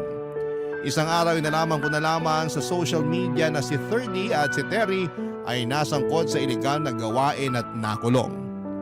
Nag-alala ako kung paano ko ito ipapaliwanag sa anak ko pero alam kong darating ang tamang panahon at magiging handa siya kapag mas malawak na ang kanyang pag-iisip. Bilang isang single mom, nagsusumikap ako para sa anak ko, Papa Dudut. Ngayon po ay nagdesisyon akong magbalik eskwela at 3rd year college na ako sa kursong Mass Communication. Sa tuwing ako ay nagre-review ay nandyan ang aming helper upang tumulong sa mga gawaing bahay at pangangalaga ng anak ko. Pinipilit kong makapagbigay ng magandang buhay sa anak ko at magpatuloy sa pag-abot ng aking mga pangarap. Napagtanto ko po, Papa Dudut, na hindi kailangang manloko o magtaksil para magtagumpay. Mas mahalaga ang magpasalamat at makontento sa kung ano ang meron tayo. Kung hindi tayo marunong makontento, ang negatibong emosyon ng siyang patuloy na hahadlang sa atin. Natutunan ko rin kung gaano kahalaga ang pagiging maingat at mapili sa mga tao sa paligid natin dahil malaki ang epekto nila sa ating mga desisyon sa buhay. Sana po ang kwento kong ito ay magsilbing inspirasyon sa ating mga kabarangay. Maraming salamat po sa pagbibigay ng pansin sa aking kwento. Ang inyo forever kapuso at kabarangay, Aubrey.